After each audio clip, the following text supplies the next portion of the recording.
Orbital में maximum 2 electrons जा सकते हैं, तो जिसके पास जितने हैं उसमें इतने इलेक्ट्रॉन्स जा सकते हैं। हीलियम में 2 इलेक्ट्रॉन्स होते हैं, लिथियम में 3 इलेक्ट्रॉन होते हैं, तो क्या हम एस में ही 3 लगा देंगे? नहीं मैम, देखो उसके आउटर मोस्ट शेल तो कंप्लीट होती थी KLMN के हिसाब से, तो SPDF के हिसाब से क्या बोलेंगे? आप चाहो अगर आपसे कोई एक इलेक्ट्रॉनिक कॉन्फिगरेशन पूछ रहे तो पूरा लिख देना 1s2 2s2 2p6 3s2 3p6 4s2 इस तरीके से, ठीक है। अच्छा ये चीज याद रखिएगा कि आपको इसी तरीके से दिखाना है अगर आपसे कोई एक इलेक्ट्रॉनिक कॉन्फिगरेशन पूछ रहा है, ठीक है।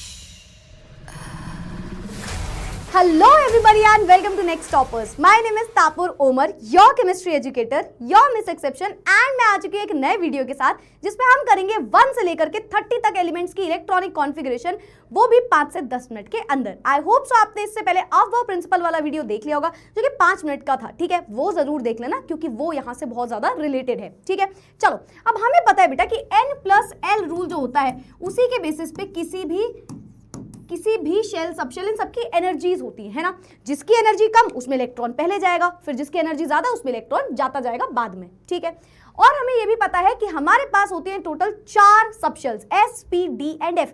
S के अंदर होती है 1 ऑर्बिटल यानी कि इसमें जा सकते हैं 2 इलेक्ट्रॉन, P में जा सकते हैं हमारे पास 6 इलेक्ट्रॉन क्योंकि इसके पास 3 ऑर्बिटल होती है, D में 5 ऑर्बिटल्स होती है यानी कि मैक्सिमम D में जा सकते हैं टोटल 10 इलेक्ट्रॉन, एंड क्योंकि F में होती है 7 ऑर्बिटल्स तो इसमें मैक्सिमम जा सकते हैं 14 इलेक्ट्रॉन्स, है ना। एक ऑर्बिटल में मैक्सिमम 2 इलेक्ट्रॉन्स जा सकते हैं, तो जिसके पास जितने हैं उसमें इतने इलेक्ट्रॉन्स जा सकते हैं। और ये था हमारा अफबाउ रूल जिसमें हमें पढ़ा था कि 1s में पहले जाएगा इलेक्ट्रॉन, फिर जाएगा 2s में, फिर 2p, फिर 3s, फिर 3p, फिर 4s, फिर 3d, और इसी तरीके से इलेक्ट्रॉन्स की फिलिंग होती जाएगी एक एक करके, ठीक है। अब हम एक एक करके सबकी इलेक्ट्रॉनिक कॉन्फ़िगरेशन जानेंगे। यहाँ पे सारे एलिमेंट्स बेटा एटॉमिक नंबर के ही ऑर्डर में लिखे हैं तो आपको कोई टेंशन लेने की जरूरत नहीं है। तो 1 से स्टार्ट हो रहा है एंड आगे 30 तक अभी हम जाएंगे, ठीक है।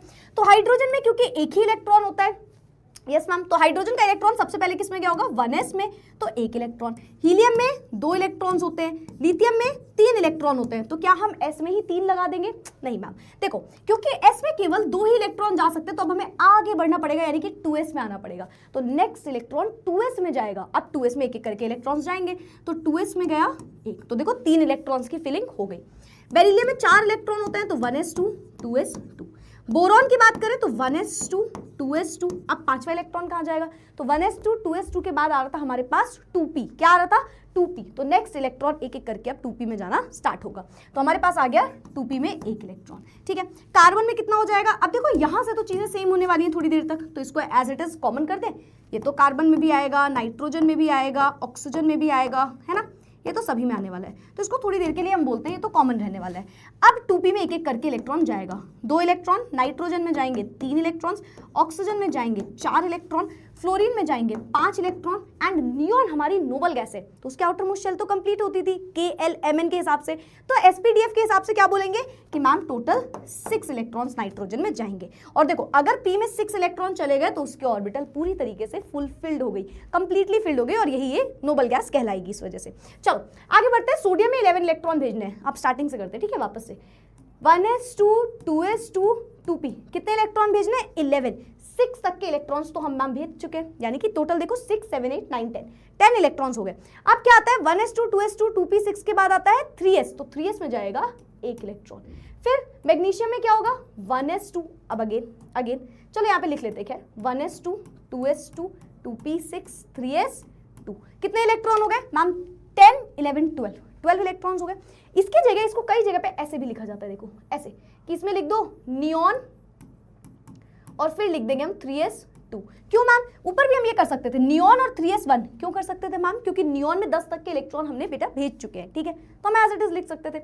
एल्यूमिनियम में आइए, नियॉन फिर 3s2 1s2 2s2 2p6 3s2 3p में जाएगा अब 1 इलेक्ट्रॉन, तो 3p1। अब एक एक करके इलेक्ट्रॉन्स 3p में जाने लगेंगे, है ना, देखो चेक करते जाना, 3p में जाएगा नेक्स्ट इलेक्ट्रॉन, है ना, यस मैम। तो अब एक एक करके भेजते जाते हैं। चलो तो ये तो सेम हो गया, 3p में 2 इलेक्ट्रॉन, फॉस्फोरस में यहाँ तक का पूरा सेम, 3p में 3 इलेक्ट्रॉन्स, सल्फर में 3p में 4 इलेक्ट्रॉन, क्लोरीन में 3p में 5 इलेक्ट्रॉन। आर्गन एक नोबल गैस है तो यानी कि इसकी इलेक्ट्रॉनिक कॉन्फ़िगरेशन फुल्ली फिल्ड होगी, तो 3p में देखो 6 इलेक्ट्रॉन्स चले गए और p में 6 इलेक्ट्रॉन्स है मैक्सिमम उसके इलेक्ट्रॉनिक फिलिंग, ठीक है।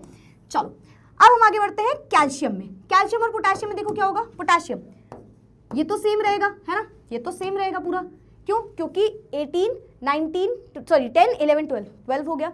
Yes ma'am. 3p में 6 हो गया, 12 प्लस 6 कितने इलेक्ट्रॉन भेज चुके हैं हम? मैम हम 17 टोटल 18 इलेक्ट्रॉन्स भेज चुके हैं। 18 इलेक्ट्रॉन्स भेज चुके हैं ना, तो आप इसको ऐसे भी लिख सकते थे कि अब तो आर्गन आ गया इलेक्ट्रॉनिक कॉन्फ़िगरेशन में।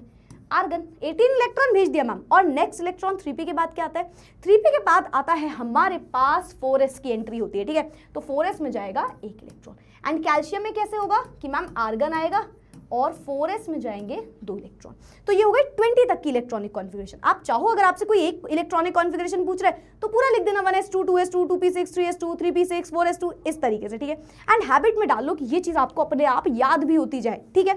चलो अब आते हैं मेन कहानी में, जो हमसे 11th 12th में क्वेश्चन पूछता है, जिससे वो होते हैं डी ब्लॉक के एलिमेंट। डी ब्लॉक में जो 3d सीरीज होती है, अब देखो डी ब्लॉक का मतलब है यहाँ पे इलेक्ट्रॉन डी ऑर्बिटल में जाएगा, इतना तो ध्यान रखना, लास्ट इलेक्ट्रॉन डी में जा रहा होगा, इसीलिए वो डी ब्लॉक के एलिमेंट है। तो ये जो 3d सीरीज है इसकी इलेक्ट्रॉनिक कॉन्फ़िगरेशन करते हैं। 21 से लेकर के 30 तक यहाँ पे एटॉमिक नंबर लिखे हुए हैं। चलो पहले तो हम स्टैंडर्ड का पूरा ही लिख देते हैं। 1s2, 2s2, 2p6, 3s2, 3p6, 3p6, 4s2। देखो यहां तक की हमने कहानी कर ली थी।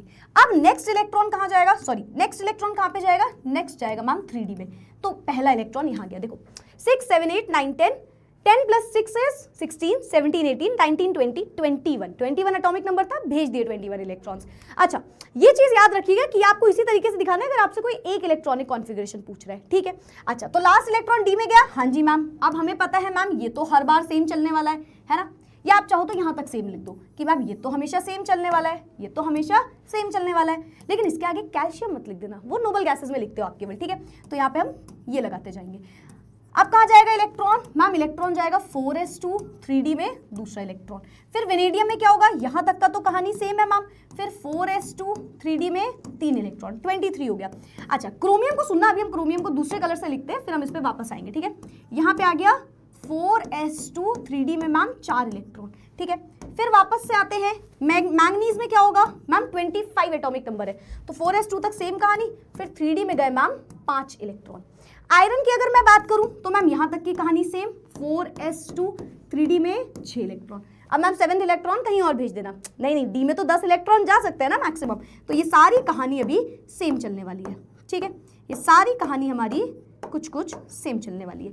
यहाँ पे एक और हम एक्सेप्शन देखेंगे जो मैं यहाँ पे रेस कर दे रही हूँ। क्या एक्सेप्शन है अभी हम इसके बारे में बात करेंगे, ठीक है।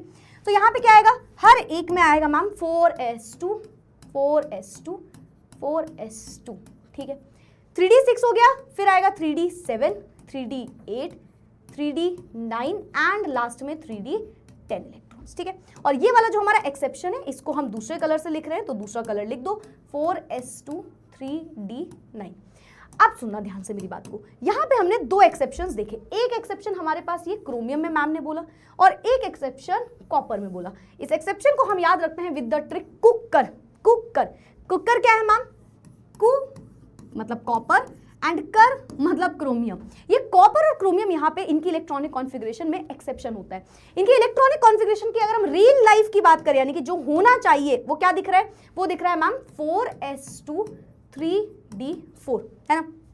4s2 3d4 दिख रहा है ना। और यहाँ पे कितना दिख रहा है? सॉरी कॉपर में दिख रहा है 4s2 3d9, है ना। और क्रोमियम में क्या दिख रहा है? 4s2 3d4 दिख रहा है ना। Yes ma'am. लेकिन इसकी इलेक्ट्रॉनिक कॉन्फ़िगरेशन ऐसी नहीं होती।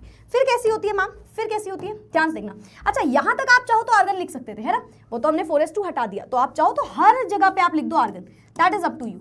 आप चाहो तो हर जगह पे आप आर्गन भी लिख सकते हो, ठीक है। ये आप आर्गन लिख सकते हो क्योंकि हमने 4s2 और 3d1 को हटा दिया। ये कभी मत करना कि यहाँ से लेकर के यहाँ तक तो सेम ही होना, तो कैल्शियम लिख दिया, नहीं वो नोबल गैस से शो करते हैं केवल, ठीक है। चलो तो 4s2 3d4 4s2 3d9, पर ये होती नहीं है इसकी इलेक्ट्रॉनिक कॉन्फ़िगरेशन। तो फिर होती क्या है? इसकी इलेक्ट्रॉनिक कॉन्फ़िगरेशन होती है 4s1 3d5 एंड इस वाले की होती है 4s1 3d10। ऐसा इसलिए होता है बेटा क्योंकि यहाँ पे ये s से एक इलेक्ट्रॉन d ले लेता है। डी कहता है, ये क्यों लेता है मैम इलेक्ट्रॉन? क्योंकि कभी भी कोई भी ऑर्बिटल जो हमारी होती है वो या तो फुल्ली फिल्ड में स्टेबल होती है या तो हाफ फिल्ड में। अगर आप इसकी डी ऑर्बिटल ड्रॉ करते तो डी कुछ ऐसी दिख रही होती इनिशियली, 1 2 3 4 5 6 7 8 9 इलेक्ट्रॉन। और क्रोमियम की डी ऑर्बिटल की बात करते तो वो कैसी दिख रही होती? 1 2 3 4 बस। तो ये हाफ फिल्ड होने के लिए बैठी है और ये फुल्ली फिल्ड होने के लिए बैठी है। तो ये S को देखेंगे, ये बोलेंगे S भाई तुम हमको एक इलेक्ट्रॉन दे दो। S भी इलेक्ट्रॉन दे सकता है, क्यों? क्योंकि वो तो देखो फुल्ली फिल्ड है और दे देगा तो हाफ फिल्ड हो जाएगा, तो ये स्टेबल हो सकते हैं। तो ये दोनों एक एक इलेक्ट्रॉन लेते हैं S से। S का एक इलेक्ट्रॉन यहाँ पे भी आएगा और S का एक इलेक्ट्रॉन यहाँ पे भी आएगा और ये हो जाएंगे स्टेबल। क्यों? क्योंकि एक हाफ फिल्ड है और एक फुल्ली फिल्ड है। तो यहाँ पे एक्सेप्शन में ये ना लिखते हुए हम 5 लिखेंगे और ये ना लिखते हुए हम 10 लिखेंगे। ये सारे के सारे 3D सीरीज के अपने एलिमेंट थे एंड ये हमसे एग्जाम में बहुत बार पूछा जाता है। ठीक है, तो ये थी पूरी की पूरी इलेक्ट्रॉनिक कॉन्फ़िगरेशन। लास्ट में बस इतना बोलूंगी कि 1s2, 2s2, 2p6, 3s2, 3p6, 4s2, 3d 10 तक के इलेक्ट्रॉन्स आपको ऐसे पता होने चाहिए। ठीक है, ये पूरा अबव प्रिंसिपल पे ही बेस्ड रहता है एंड आई होप सो आपको आज के वीडियो में जितनी चीजें मैंने बताई हैं वो बहुत अच्छे से समझ में आ गई होंगी एंड अब आप इलेक्ट्रॉनिक कॉन्फ़िगरेशन में तो कभी गलती नहीं करोगे। That's it for today. अब हम मिलेंगे अगले शॉर्ट वीडियो के साथ। मुझे कमेंट सेक्शन में बता के जरूर जाना कि पहली चीज आपको ये वीडियो में सारी चीजें क्लियर हुई या नहीं। क्लियर मतलब बहुत अच्छे से समझ आ जाना। एंड दूसरी चीज कि नेक्स्ट वीडियो किस टॉपिक पे चाहिए। Thank you so much everyone. Bye bye, take care and keep studying.